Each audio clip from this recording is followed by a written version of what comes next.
আজই ডাউনলোড করুন আর এনজয় করুন আপনার পছন্দের শো। মিনিট তিনেক আগের কি ঘটনা ঘটেছে সেটাই আমাদের মনে থাকে না, অথচ উনি 24 বছর আগের কথা বলছেন। ওনার এক কর্মচারী ওনাকে কি কি বলেছিলেন পুঙ্খানুপুঙ্খভাবে ওনার মনে আছে। Is this possible, মিলড?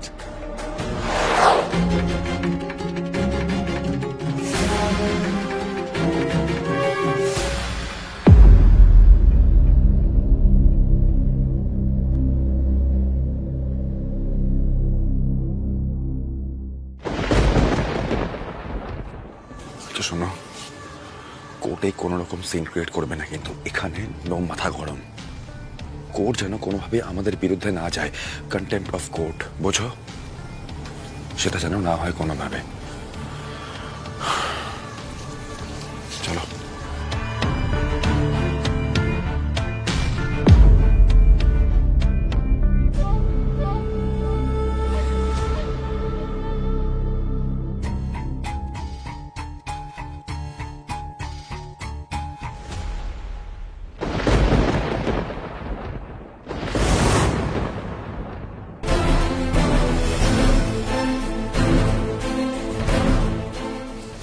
বাবা, বাবা এসো, এখানে বসো বাবা।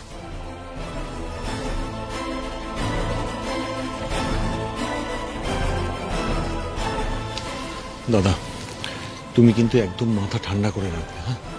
যা যা মনে পড়বে বলবে, বুঝেছো? আশা করি উকিল কিন্তু তোমাকে কনফিউজ করার চেষ্টা করবে, একদম কনফিউজ হবে না, ওকে? বুঝতে পেরেছো তো? বুঝেছি বুঝেছি, ছোটবেলা থেকে তোর একটু বেশি বোঝানোর ঝোঁক আছে। কি কি বললে তুমি? তুমি তুমি ছোটবেলার কথা বললে? জয় মা কালী, জয় মা কালী। বাবার যেন এটুকু মনে থাকে মা।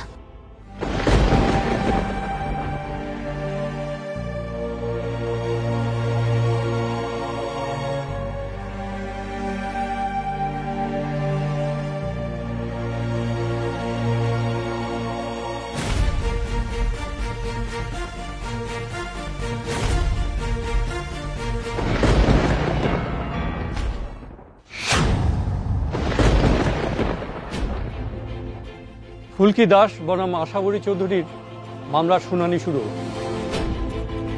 ধানসিনী ম্যাডাম, আপনি আগের শুনানিতে একজন মুখ্য সাক্ষী পেশ করার অনুমতি চেয়েছিলেন, রাজমহল এস্টেটের বড় রাজাবাবু প্রতাপ নারায়ণ চৌধুরী। তিনি কি আজ উপস্থিত আছেন? Yes your honour. আমার ধারণা কিছুই মনে করতে পারবে না বড় রাজাবাবু। শুনলাম ওনার নাকি খানিকটা স্মৃতি ফিরেছে। আমার উকিল ঠিক প্রমাণ করে দেবে যে ওগুলো স্মৃতি নয়, শেখানো বলি।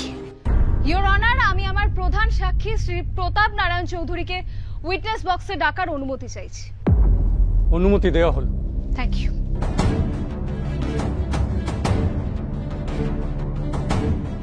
দাদা যাও, অল দ্য বেস্ট। বৌমা যেমন যেমন জিজ্ঞেস করবে তেমন তেমন উত্তর দেবে। বাবা যাও।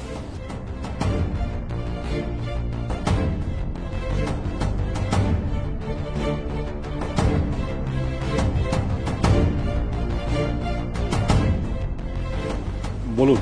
যাহা বলিব সত্য বলিব, সত্য বই মিথ্যা বলিব না। যা বলিব সত্য বলিব, সত্য বই মিথ্যা বলিব না।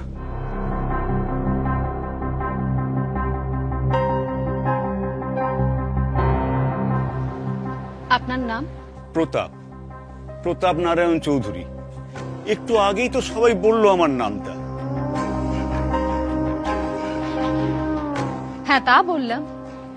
আচ্ছা, আপনি তো স্মৃতি হারিয়ে ফেলে রাজমহল এস্টেটে ফিরে এসেছেন।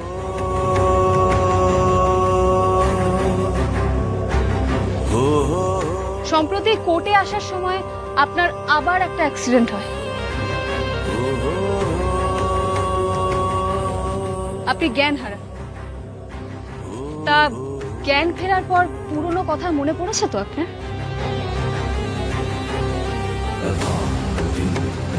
24 বছর আগের ঘটনা কিছু মনে করতে পারছেন?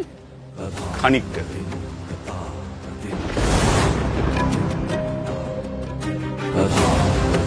আচ্ছা বেশ, দুর্ঘটনা হয়েছিল তো একটা 24 বছর আগে, মনে পড়ে আপনার সেই দিনটার কথা?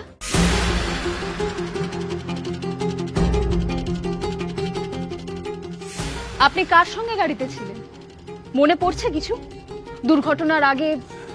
সনাতন।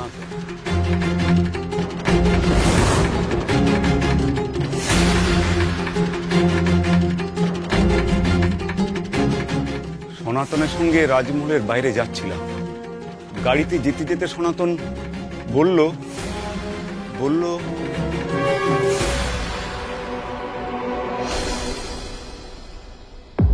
কি বললো সনাতন? বলল যে সে একটা বড় অন্যায় করে ফেলেছে, বড় রানীর নাকি মৃত সন্তান হয়নি, ছোট রানী ওকে বড় রানীর সন্তানকে মেরে ফেলতে বলেছিল।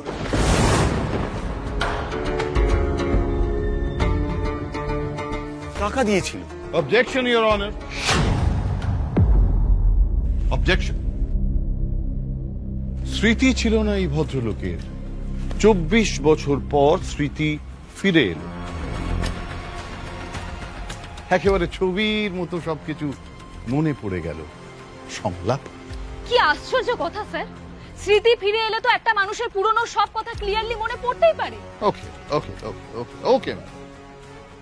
আচ্ছা ম্যাডাম, একটু আগে আপনি ওখানে বসে একটা পেন হাতে নিয়ে একবার ডানাত একবার বাঁ হাত, একবার ডানাত একবার বাঁ হাত করছেন। প্লিজ আপনি কি বলতে পারেন যে আপনি কতবার ডান হাতে পেনটি নিয়েছিলেন এবং কতবার বাঁ হাতে পেনটি নিয়েছিলেন? এই তো জাস্ট মিনিট 3 আগে। বলুন। মানে আপনি ঠিক কি বলতে চাইছেন? আচ্ছা ম্যাডাম ঠিক আছে, আপনি ওই পেন টেনের কথাগুলো বাদ দিন।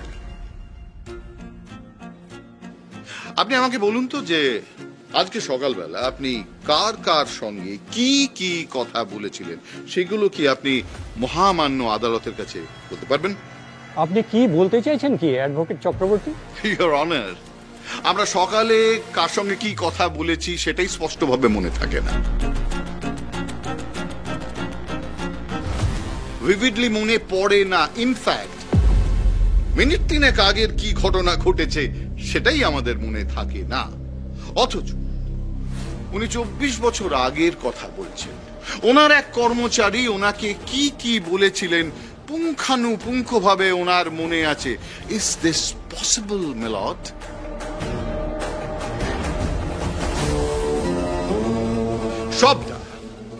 সবটা শিখিয়ে পড়িয়ে ওনাকে এখানে আনা হয়েছে। Everything is planted মিলড।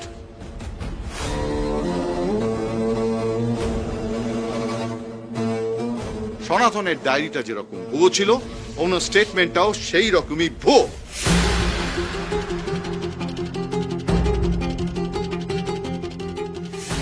আমি মহামান্য আদালতের কাছে আর্জি জানাচ্ছি, আর সময় নষ্ট না করে এই মামলাকে খারিজ করা হোক।